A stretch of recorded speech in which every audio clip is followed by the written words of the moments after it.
Join us. Yeah, you bet. We're ready to go. Go ahead with your questions.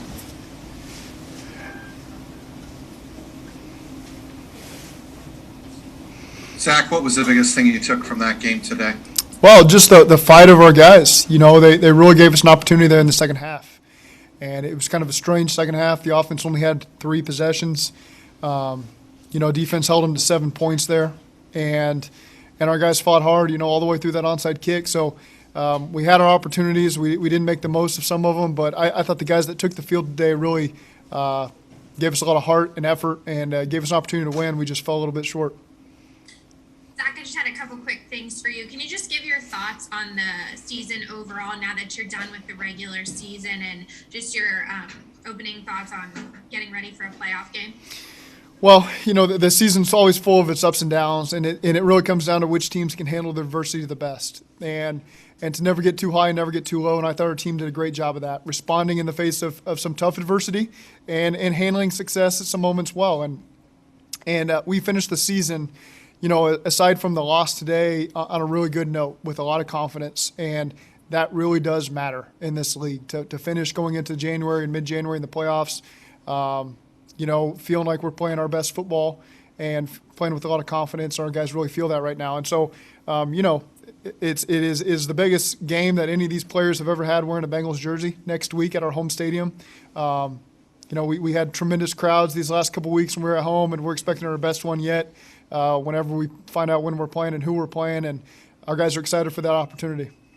And then just 2 more for me. Jamar Chase breaking the franchise record today. What can you say about the first season he had for you as a Bengal? Well, when we drafted him, he said he was going to break all the records, and it was hard to know if that was going to be true or not, but he's put himself in a position to do that, not just relying on his talent, but becoming a professional really since day one and his consistency over the course of the season. And that's one of the reasons why you want to play him in a game like this, for an opportunity to get a couple more yards, to put himself in a position to do something really special, because he's about what we want to be around. We want our best players to have the best work ethic and come to work every single day and be consistent with their demeanor and their actions. And Jamar has been that for us, and just really proud of him in the season that he's had.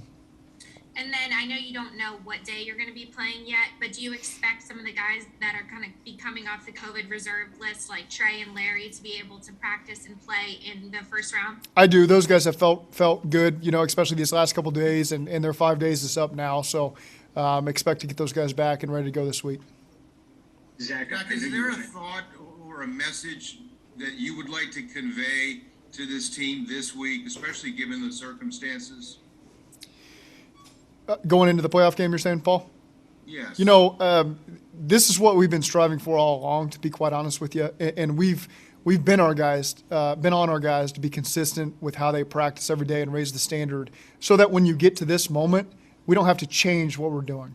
And I think that's why I've got a lot of confidence in the group of men that are in that locker room, because I don't need them to raise their standard of play and how they practice and how they've been doing that all year, and that's why we're in the position we're in, and that's going to serve us well, and we'll see how it plays out, but our guys are going to be ready.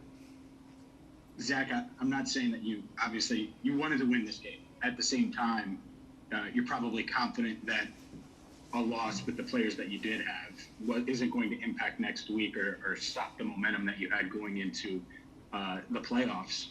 Why were you confident, and are you confident that that wasn't going to be the case? Well, you saw how these guys finished, and it's they made a good play on the touchdown at the end of the game, but our defense had really held up really strong for us over the course of the game, and then you just saw the offense put together a 14-play drive when it had been a pretty tough day for us, and finished with a touchdown and put us in position. Then you watch the special teams almost go recover an onside kick. So that just tells you that guys winning this game was important to them. Giving their best effort was important. We're going to rely on a bunch of these guys going forward. They're going to have to be pulled up and play for us, and some guys are, playing in a lot of heavy roles for us anyway. So, disappointed in the loss, but certainly proud of the effort that these guys displayed today. Zach, I wanted to follow up on Jamar Chase. He gets the record. You played him. You mentioned it meant a lot for him, obviously. Did you guys have a conversation? Did Jamar lobby himself to play in this game to get the record? No, not at all. He didn't for 1 second bring it up. And so I brought it up to him. I told him what the plan was for him. and he was just appreciative. But again, he didn't lobby for 1 second. I think if I would have told him, hey, you're out, you're not playing like TB&T, he would have been completely comfortable with that, and he would just try to break it another year. But it's just again appreciate how he's gone about his business, and the relationship that he's had with his teammates and his coaches has been superb. Did you have a thought about the all-time? Did you have a thought about the all-time record? He was maybe about 20 yards away from the all-time record, or was it just Chad's record you guys were thinking about? I told him he was going to have to put himself pretty close to being in a position to get another play there, and and it just wasn't quite there. And again, we don't want it to disrupt from trying to go win the game, and sometimes you can get down that hole of trying to force something and disrupt it. So we just, those were plays we were going to call early in the game anyway. We just put Jamar in there. He didn't have to be targeted on those plays. He just happened to be the guy that was open. And so, again, he made the most of his opportunities today. Zach, I think you mentioned previously that when you guys have tried to get guys records, it doesn't always come off that way. How big of a relief was it that you were able to kind of get that knocked out early and didn't have to keep him in the game for too long? Well, it's nice. It's just, the health of the players also is something you think about. And so, again, there's never a perfect way to play it out, but it worked out well. Because again, he made some plays for us that put us in a good position there early on, especially with that explosive that he had there on the run alert. So, he helped us put us in a good position. Every coach kind of handles it differently. What was your overall philosophy in deciding to rest most of your starters today? Again, no perfect decision there, but just felt like we need to be healthy, perfectly healthy going into next week. And there were so many things out of our control in terms of where the seeding was going to be that we just felt it was best to rest some key guys. Zach, were you paying attention at all to the Tennessee-Houston game during the game? No. No idea what was going on in that game? I saw a score at one point. I don't know what the final was, but Zach, last week, Joe Burrow said the mental rest he was able to get by not starting this game was almost even more important than the physical rest he was going to get. I guess for you, how much relief does it bring for you that you're going to be getting your starting quarterback in his best mental and physical state that he could be in at this moment? It's important. He's certainly a key player on our team, and again, his approach has always been second to none. He's right, though. There is a mental strain to the course of this season, and so he probably didn't even know what that felt like until it hit him. That you're not preparing to go beat the Cleveland Browns necessarily, and you can slow your brain down a little bit. So I'm expecting to get Joe's best next week, and he'll be ready to go tomorrow. You mentioned the effort and the focus. Was there any moment or any player in particular where that really stood out to you? Sure. I mean, the goal line, our defense had a couple plays down there in the low red zone. They had the turnover at the end of the half. That was enormous. They had the naked where we caused the strip fumble, and Trayvon Henderson scored it from there. And then they had the big goal line stop to get the offense the ball back on the 2-yard line. And unfortunately, we couldn't get it out of there. But there was some really huge stuff from the defense. Chris Evans, the kick return unit, had some good plays there to get us some good field position. And then, offensively, I just really proud of those guys in the second half. We got the ball 3 times, had a 15-play drive, a 14-play drive, and then couldn't get it out backed up. But, for them to respond despite a tough first half for us, I thought was really impressive from that whole group. Yeah, the reason Hilton was in the game because Hargraves was there. You get some injuries there in the defensive backfield. And is Hilton okay? It looked like he came up a little lame after the pick. Yeah, he went back in there, in the second half. So, but again, yeah, he was in there because Vernon was having an ankle issue. And then was Hakeem taken out because of rest, or was he hobbled up a bit? He was hobbled up there for a play. I don't know how significant that was or not, but. Zach, can you speak to the relative advantages and disadvantages to having a relatively young team heading into the playoffs, and young coaching staff too, for that matter? Yeah, I mean it's there's a lot of confidence from this group. Sometimes they don't know what they don't know, and that can be a really good thing. You certainly can't avoid some of the narrative that surrounds us sometimes with our playoff experience. But again, these guys don't have that playoff experience. So there's a lot of things they've done this year to change some of those things. And this week will be no different. They don't feel that pressure They don't think about that stuff at all. That's more just stories and people maybe who have been here longer than we have talked about it. But I can promise you that it doesn't have one effect on this football team and our approach going forward this week or how they'll feel on game day. That being said, Zach, that being said, what would it be like to be able to bring Cincinnati its first playoff victory in 31 years? Well, I just know what it's like to win a playoff game, and it's these games are special. You've earned this opportunity. It's the best against the best, and everybody who's earning a spot in this AFC side is going to be a really dang good football team. And so it's going to be a battle just like we've had these last couple of weeks. Our guys are going to be ready for it. We'll put our best foot forward and try to put ourselves in a position to go win this game. Last question. I know Brandon Sayo was trying to get in. Go ahead. Yeah, it's kind of similar to what Ben just asked, Coach. But I was just curious: are you aware of what the kind of what the history is with the Bengals with the playoffs the last 3 decades, and is that something that kind of motivates you guys to make history or change the narrative? No, our motivation has always been to win divisional championships, to put us in a position to go to the playoffs and win the Super Bowl. That's it, And so again, there's a lot of steps you got to take along the way. Sometimes you can do them all at once. So again, this team is the 2021 Bengals, and that is all that matters. And that's our approach all year. And we've done some really good things to put ourselves in a position to play a home game in front of our fans and be able to take the next step. Coach, thanks for your time. Okay, thank you.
Brandon, thanks for joining us. We're ready to go. Go ahead with your questions, everyone. Brandon, what was it like for you guys on that last drive in the fourth quarter, be able to get into the end zone? I think all game they've been doing a good job of disguising some coverages, and we had a tough time finding anything getting going early in the game, and then I think late we had a couple play calls that were perfect for some of the coverages they were playing, and we were able to hit on a couple of them with Trent, I believe, on the outbreaker, and then one down the middle that were big for us to keep some momentum on that drive. Brandon, how much did it take you just a little bit of time to kind of get back in a rhythm of game speed and all of that? Because obviously you haven't taken a ton of snaps. Yeah, I think there's always a slight adjustment period you don't want there to be, but I think it's hard for there not to be. Just getting back to the feel of a real game, and seeing everything. Obviously, the speed. I see the speed from our defense in practice, but knowing that it's not practice, you're gonna get hit again and that kind of thing. But I think it did take a second, which I wish it didn't, but I think we were able to settle in a little later. Brandon, is there any I don't know, is it kind of cool for you to be attached to Jamar Chase's record, having thrown him the ball today? Yeah, I think that's an awesome achievement for him, and that's a credit to a lot of people. It's not just Jamar being a great player. It's Joe getting him the ball. It's our O-line protecting. It's our other guys running their routes, getting him open, and then obviously it's him being a very special player as well on top of all those things. So it's an incredible achievement, and it was pretty cool we were able to get him to that milestone. Brandon, I'm sure you are aware of the plan, and you and Zach and Jamar were probably all in sync with it.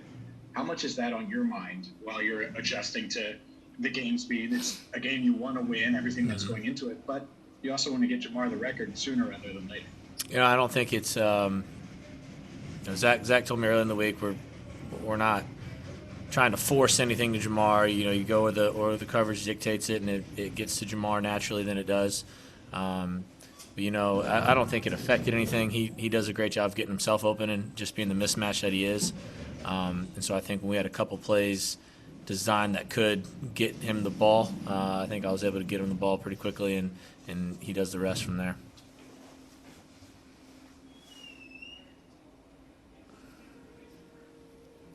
Brandon, how excited how excited do you think the rest of the team is, yourself included, about getting this final game out of the way, doing the business of today, and getting ready finally for the playoffs? Yeah, I think the entire locker room's excited.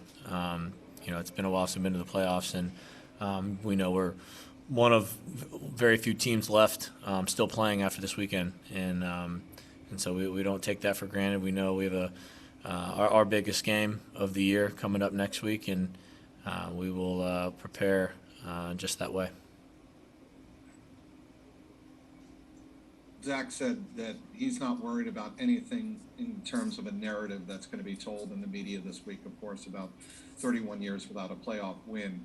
And he also said something that I thought was interesting. We're the 2021 Bengals, and that's all we need to be. Is that sentiment also prevalent among the players? Yeah, I think so. I don't think there's been any talk about that sort of thing, not winning a playoff game. We know the kind of team we have this year, and all the teams in the past are not the same as this team, and so we're like you said, we're the 2021 Bengals, and this is our chance to win a playoff game.